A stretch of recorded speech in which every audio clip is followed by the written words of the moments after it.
Assalamualaikum warahmatullahi wabarakatuh. Bismillah, alhamdulillah, wassalatu wassalamu ala rasulillah wa ala alihi wa sahbihi wa mawala amma ba'du.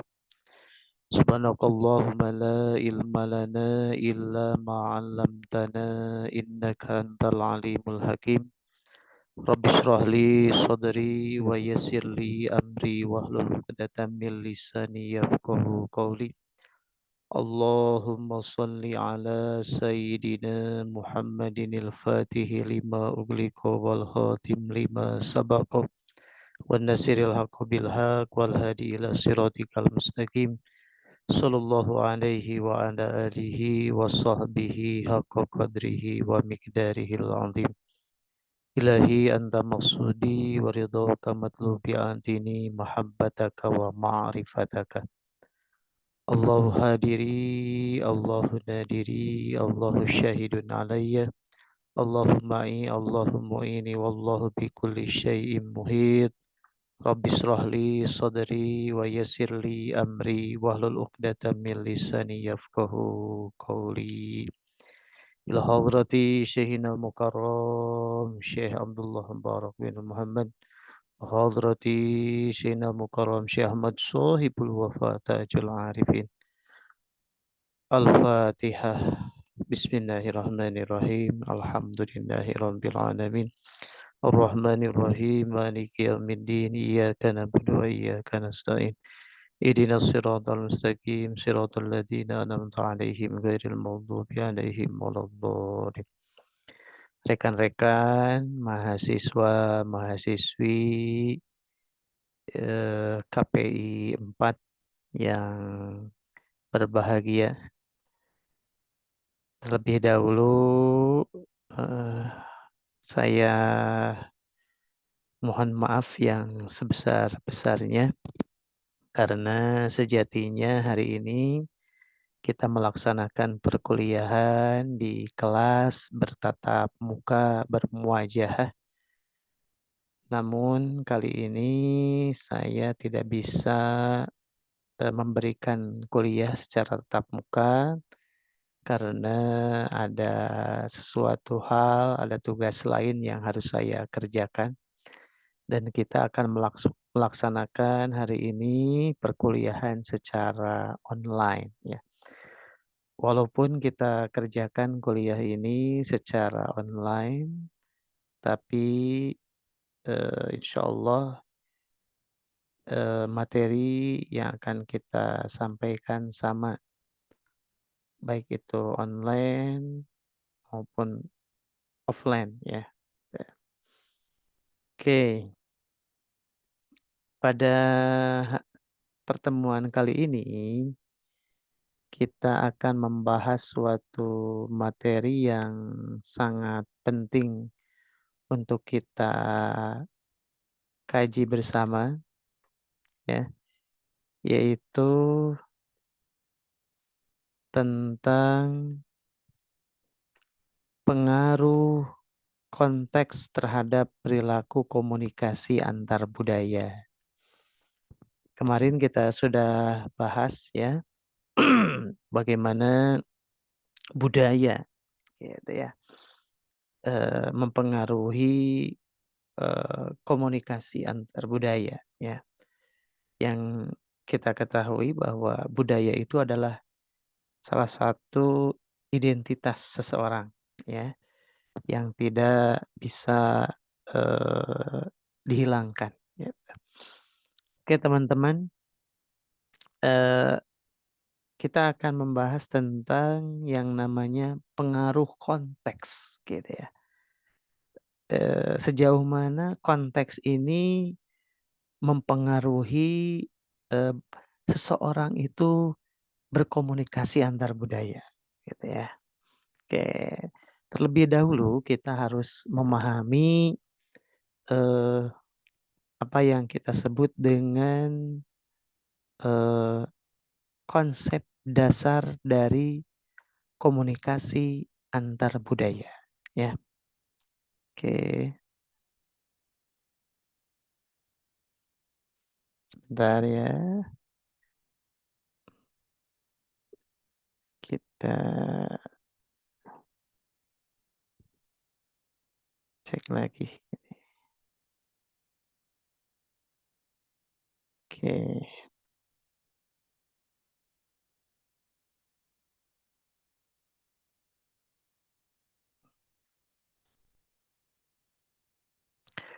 Apa konsep dasar dari konteks komunikasi antar budaya ya? Eh, kita ketahui dalam konteks berkomunikasi itu ada eh, berbagai hal yang akan kita bahas ya. Eh, dalam konteks komunikasi ada yang kita sebut dengan dimensi fisik. Apa itu dimensi fisik? Dimensi fisik itu yaitu lingkungan konkret dan nyata tempat terjadinya komunikasi, gitu ya. Jadi lokusnya, gitu ya, lokasinya, itu kita sebut dengan dimensi fisik, ya, konteks dimensi fisik. Contohnya seperti apa? Ya seperti ruangan, halaman, dan jalan. Ya misalkan komunikasi itu, eee, terjadi di jalanan, ya itu berarti konteks komunikasi dalam dimensi fisik. Kemudian ada yang kita sebut dengan, dimensi sosial ya. Konteks komunikasi dalam dimensi sosial itu terjadi misalkan, dalam suatu adat istiadat tertentu gitu ya. Misalkan ketika, eee, kita berkomunikasi itu misalkan terjadi peristiwa nyangku di Panjalu gitu kan, itu adat istiadat. Nah itu konteks komunikasi yang terjadi pada saat tersebut, itu kita kategorikan konteks komunikasi dimensi sosial ya. Atau dalam situasi rumah misalkan ya, ketika sedang, misalkan ada obrolan informal di rumah gitu ya, atau situasi kelas. Nah ya, kita, sedang belajar seperti ini, kita masuk juga konteks komunikasi dimensi sosial, gitu ya. Kemudian, ada konteks komunikasi itu dalam dimensi yang kita sebut dengan dimensi norma, dan ini lebih luas gitu ya, karena mencakup semua kehidupan masyarakat. Oh, itu ya. Oke, kita lanjut. Nah, setelah kita mempelajari tentang konteks komunikasi dalam berbagai macam dimensi, eee, konteks komunikasi itu mempunyai elemen-elemen. Ya. Contoh yang pertama kita, konteks komunikasi intrapersonal ya. Ini, eee, kalau menyebut intra berarti sesuatu yang di dalam gitu ya. Berarti konteks komunikasi yang terjadi, diri sendiri gitu ya. Nah, yang terjadi dalam diri kita gitu. Nah, ini kalau kita membahas tentang komunikasi intrapersonal ini erat kaitannya dengan yang namanya ya pikiran, persepsi, motif, motivasi gitu ya. Nah, ini disebut konteks komunikasi intrapersonal. Misalkan kita mempersepsi sesuatu, memaknai sesuatu, kita berpikir tentang sesuatu gitu ya. Nah, kemudian, timbul suatu motivasi, dorongan untuk melaksanakan sesuatu, berarti itu konteks komunikasi yang terjadi dalam ranah intrapersonal. Kemudian ada konteks komunikasi yang kita sebut dengan interpersonal. Kalau intra itu berarti dalam diri sendiri, kalau interpersonal berarti ini, komunikasi yang dilakukan secara tatap muka atau melalui media tertentu yang saling menanggapi. Ada aksi dan ada feedback komunikasi ya. Contoh seperti kita hari ini ya, walaupun kita, eee, melaksanakan perkuliahan gitu ya, secara daring, online gitu ya. Ini kan kita menggunakan media.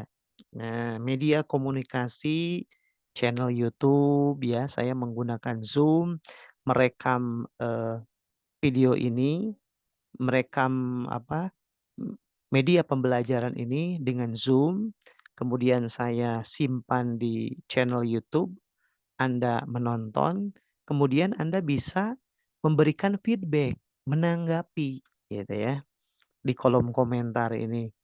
Boleh Anda, pertanyaan gitu ya, dan saya, merekam beberapa video pembelajaran, kebanyakan, "Terima kasih Pak materinya," gitu ya. Nah, jarang sekali ada yang menanggapi gitu ya. Sebenarnya, materi ini seperti apa, Anda boleh memberikan pendapat, memberikan masukan gitu ya. Nah itu. Nah, konteks komunikasi seperti ini, itu konteks komunikasi yang kita sebut dengan interpersonal, gitu ya. Karena ada saling menanggapi, ada aksi, ada feedback, gitu ya. Nah, kemudian yang ketiga, kita masuk ke dalam konteks komunikasi kelompok. Nah, ya misalkan ini kalau berbicara kelompok berarti sudah lebih daripada 3 orang dan tentunya kelompok ini memiliki tujuan yang sama gitu ya. Ya ini kita dalam perkuliahan ini kita masuk dalam konteks komunikasi kelompok gitu ya. Karena kita lebih daripada 3 orang gitu ya, bahkan lebih ya banyak gitu ya. Kemudian tujuannya sama, kita akan memahami materi tentang konteks komunikasi ini ya. Nah, selanjutnya ada konteks komunikasi organisasi. Nah, ini biasanya berhubungan dengan organisasi yang terstruktur. Misalkan Anda, berbicara di, yang paling bawah kita kan ada ada UKM ya, UKM unit kegiatan mahasiswa. Naik lagi himpunan mahasiswa jurusan, naik lagi ke fakultas gitu ya. Kemudian naik lagi ke apa, ke institut. Nah ini komunikasi yang terjadi dalam organisasi ini, kita masuk kalau dalam elemen konteks komunikasi organisasi gitu ya. Nah, kemudian ada konteks komunikasi publik atau retorika. Artinya komunikasi yang dilakukan oleh seorang kepada halayak umum. Nah, ini bagian VR ya, public relation, yaitu humas gitu ya. Bagian penerangan umum biasanya ya. Kalau di perusahaan, di pemerintah, contoh di badan-badan kan, kalau di pemerintah ada jubir gitu ya, juru bicara gitu ya. Ada staf ahli gitu ya, yang biasa melakukan komunikasi kepada halayak umum ya. Contoh misalkan sekarang kan, banyak, sedang rame tentang capres dan cawapres kan. Nah itu banyak kan yang berbicara gitu ya, sekjen-sekjennya itu gitu ya. Nah ini adalah konteks komunikasi publik atau retorika gitu ya. Kemudian ada konteks komunikasi massa. Komunikasi yang dilakukan melalui media massa yang pesannya disampaikan secara massal dan serentak. Nah, ini ketika misalkan melakukan press release gitu ya. Kalau misalkan konteks komunikasi publik dan konteks komunikasi massa itu bedanya, dari media yang digunakan. Kalau misalkan konteks komunikasi publik atau retorika, itu biasanya langsung impromptu gitu ya. Kalau komunikasi massa menggunakan media massa, boleh media massa cetak, media massa digital gitu ya. Nah, kemudian ada konteks komunikasi antar budaya. Nah, ini konteks komunikasi yang dilakukan antara orang-orang yang berbeda latar belakang budaya. Nah, gitu ya. Kita masuk ke ranah ini gitu ya. Dalam komunikasi antar budaya itu konteksnya itu terjadi antara orang-orang yang berbeda latar belakang budaya. Nah, dalam konteks komunikasi ini ada istilah budaya konteks tinggi dan budaya komunikasi konteks rendah, gitu ya. Ini kalau dalam konteks ya, ada konteks tinggi, konteks rendah. Ini value ini yang apa, yang membedakan nanti apa gitu ya. Nah, oke. Yang pertama komunikasi konteks tinggi. Nah, apa artinya gitu ya? Komunikasi konteks tinggi ini merupakan komunikasi yang sebagian besar informasi diketahui orang tersebut dan hanya sedikit yang dibagikan, sebagai bagian dari pesan. Jadi dia lebih banyak menyimpan informasi daripada men-share-nya, gitu. Ini berarti disebut komunikasi konteks tinggi, gitu ya. Biasanya ini kan berhubungan dengan, apa, sesuatu yang dianggap rahasia gitu ya, atau berbahaya gitu ya, atau ini adalah informasi-informasi intelijen gitu ya. Nah, yang disebut, wah ini sangat riskan lah gitu. Nah, biasanya ya ini dalam budaya konteks tinggi komunikasi yang dilakukan cenderung tertutup gitu ya, tidak terbuka. Nah, dan, kalau misalkan dibuka, nanti takutnya ada konflik yang terjadi gitu ya. Nah, maka di sini ya bagi masyarakat yang menganut budaya ini, gitu, konflik dipandang harus dihadapi dengan hati-hati gitu ya. Ini negara-negara tertutup ya seperti Korea Utara misalkan ya, gitu kan, di sana serba tertutup gitu ya. Jadi, banyak informasi yang tidak diberikan ke dunia luar gitu ya. Nah ini komunikasi konteks tinggi gitu ya. Jadi, sebagian besar informasi disimpan dan hanya sedikit yang dibagikan. Oke. Kemudian ada konteks komunikasi, komunikasi konteks rendah. Oke, ini tentu kebalikannya ya. Jadi komunikasi konteks rendah merupakan komunikasi dengan jumlah informasi lebih besar dari yang disampaikan, gitu ya. Jadi ini, apa yang dia tahu disampaikan sebanyak-banyaknya, gitu ya. Kalau yang tadi sedikit yang disampaikan walaupun informasinya banyak, gitu ya. Nah, dalam komunikasi konteks rendah atau pesan verbal mengandung banyak informasi dan hanya sedikit yang tertanam dalam konteks atau peserta, ya. Contoh, masyarakat konteks rendah adalah masyarakat Amerika yang bergantung pada perkataan yang diucapkan dibandingkan perilaku nonverbal untuk mengirimkan pesan. Ya, contohnya banyak ya yang menganut budaya konteks rendah ini seperti negara Jerman, Swiss, Skandinavia, Amerika Utara gitu ya. Nah ini. Kemudian dalam konteks komunikasi ada perilaku komunikasi ya. Apa saja? Oke. Roger menyebutkan bahwa perilaku komunikasi merupakan kebiasaan dari individu atau kelompok dalam menerima atau menyampaikan pesan yang diindikasikan dengan adanya partisipasi, hubungan dengan sistem sosial, kosmopolitanan, hubungan dengan agen pembaharu, keaktifan mencari informasi dan pengetahuan mengenai hal-hal baru. Nah, sementara menurut Gould dan Kolb, perilaku komunikasi adalah segala aktivitas yang bertujuan mencari dan memperoleh informasi dari berbagai sumber dan menyebarluaskan informasi kepada pihak manapun yang memerlukan. Ini lebih sederhana ya Kolb ini. Oke, jadi berdasarkan definisi-definisi tersebut kita bisa ambil sebuah kesimpulan, perilaku komunikasi dapat diartikan sebagai tindakan ya, suatu tindakan, perbuatan, atau bisa jadi sebuah respon di lingkungan dan situasi komunikasi yang ada. Respon dari komunikasi, tindakan daripada komunikasi gitu ya. Nah itu perilaku.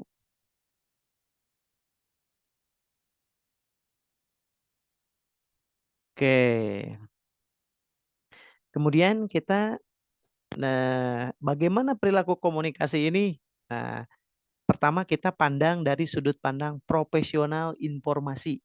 Nah ini seperti dikutip oleh Halim ya. Pertama ada yang disebut dengan asertif. Nah, asertif ini merupakan cara komunikasi yang mengekspresikan pendapat dan perasaan secara terbuka, langsung, dan lembut tanpa melanggar hak-hak orang lain. Jadi ini lebih orang yang ekstrovert gitu ya ciri-cirinya itu. Jadi dia berkomunikasi itu secara terbuka, tidak tertutup gitu ya. Nah, pelaku komunikasi ini cenderung untuk tidak mau mengalah tanpa menyerang lawan bicara gitu ya. Eee, Pelaku ini tidak mau mengalah, tapi, tidak bisa tidak menyerang gitu ya. Nah, kemudian pola komunikasi seperti ini cenderung menghasilkan suasana yang sama-sama memenangkan, win-win solution gitu ya. Jadi tidak ada jatuh menjatuhkan gitu ya, yang terlibat dalam, contoh, apa, jenis perilaku komunikasi asertif ini. Menghasilkan win-win solution, gitu. Nah, jika lawan bicara memberikan penolakan, maka pengguna komunikasi ini tidak menunjukkan rasa kecewa terhadap lawan bicara, gitu ya. Kalau dalam bahasa Tanbi itu, "Henteu medal sila upama kapanah," gitu ya. Nah, jadi kalau ditolak misalkan usulan kita, jangan kecewa. Kemudian untuk mengimplementasikannya dibutuhkan kebiasaan untuk dapat menerima pendapat orang lain. Ya tentunya ini adalah kemampuan yang harus diasah gitu ya. Jadi orang untuk bisa asertif itu ya harus ada sifat legowo gitu ya. Nah, menerima gitu ya. Kemudian menggunakan kata yang tepat untuk mengutarakan pendapat tanpa menjatuhkan lawan bicara gitu ya. Lebih peka terhadap perasaan lawan bicara dan menggunakan intonasi suara yang menyenangkan gitu ya. Nah ini perilaku komunikasi yang asertif, oke. Selanjutnya, nah ada keuntungannya ya. Kalau kita berperilaku komunikasi asertif itu memberikan rasa nyaman dalam komunikasi baik kepada diri sendiri maupun orang lain ya. Kemudian membangun rasa hormat kepada sesama lawan bicara, meningkatkan kepercayaan diri juga gitu ya. Kemudian membantu menyampaikan pendapat dengan baik, mengurangi kemungkinan untuk mengecewakan atau melukai perasaan seseorang ya. Juga tidak sombong gitu ya. Membantu mendapatkan yang tadi win-win solution gitu ya. Simbiosis mutualisme gitu ya.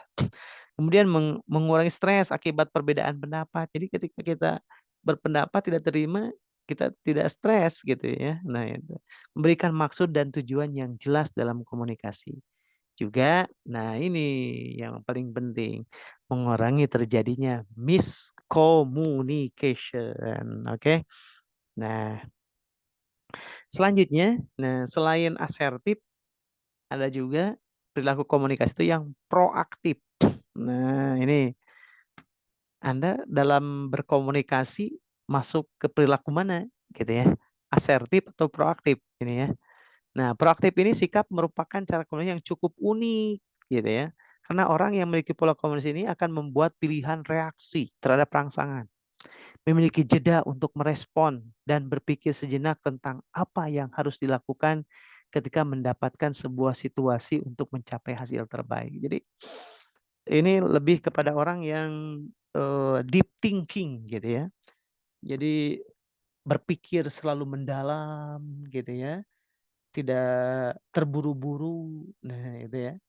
Keberhasilan komunikasi ini ditentukan seberapa cerdas seseorang mencerna sebuah reaksi. Jadi ya, komunikasi jenis ini akan berhasil gitu ya, kalau orangnya bisa mencerna dengan cerdas sebuah reaksi. Untuk melakukan komunikasi ini sering seseorang harus mengenali karakteristik lawan bicara gitu ya. Jadi harus scanning dulu terhadap lawan bicaranya gitu ya. Nah, harus mengenali karakteristiknya gitu. Kemudian yang ketiga adalah reaktif ya, reaktif. Jadi selain asertif, proaktif, reaktif ya. Komunikasi ini bukanlah suatu teknik melainkan sebuah karakteristik. Jadi ini sekali lagi ini bukan teknik-teknik berkomunikasi ya, tapi ini adalah, suatu karakteristik perilaku seorang dalam berkomunikasi. Dilihat dari definisi dan ciri-cirinya, komunikasi ini merupakan cara komunikasi yang kurang dewasa dan kemungkinan menyinggung orang lain. Ini ya terlalu lugas gitu ya, terlalu spontanitas gitu ya. Pada komunikasi ini seorang akan tanggap terhadap rangsangan yang ia terima. Ketika ada sesuatu yang menyinggung dirinya, ia akan segera melakukan tindakan balasan terhadap orang tersebut. Nah ini gitu ya. Eee Jadi ini terlalu apa, lugas gitu ya, terlalu responsif gitu ya.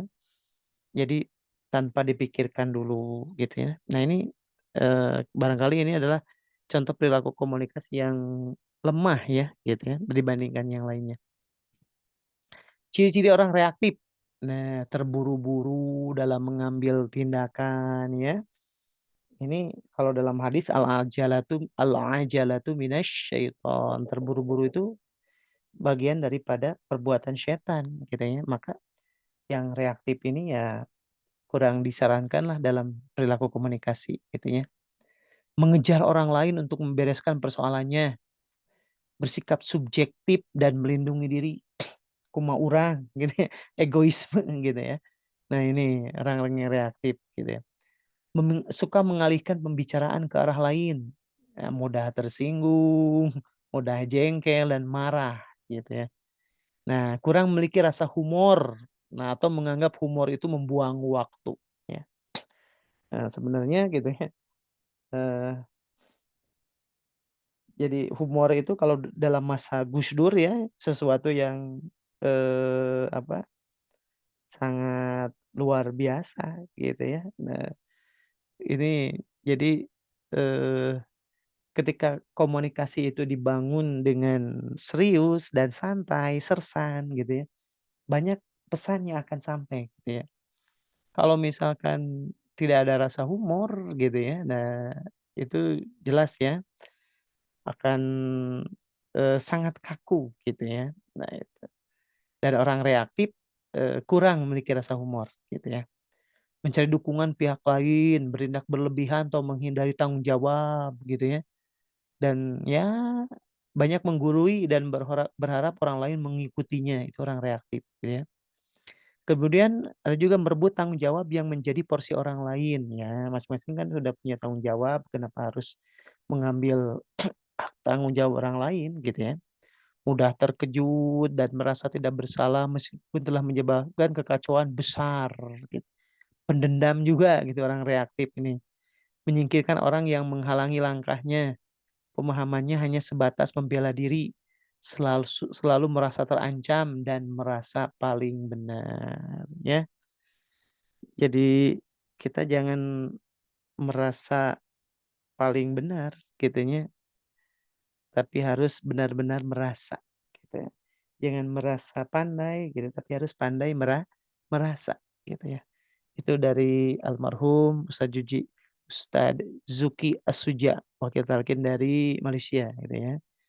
Jangan merasa pandai, merasa paling benar, tapi harus pandai merasa, benar-benar benar bisa merasa gitu ya. Nah, oke teman-teman itu keti oke, sepertinya slide-nya sudah habis ya.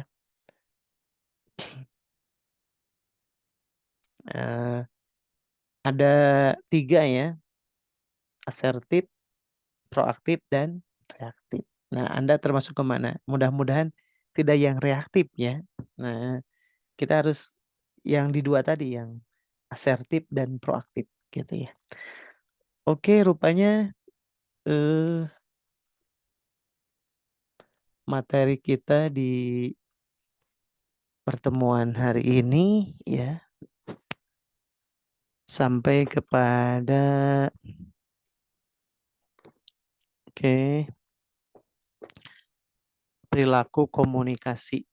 Eee, oke mungkin seperti biasa ya, selesai kita kuliah, Anda nanti silahkan eh, menuju ke si akad ya.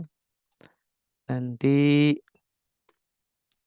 ininya apa di resume materi hari ini ya. Kemudian hasil resumenya di eh,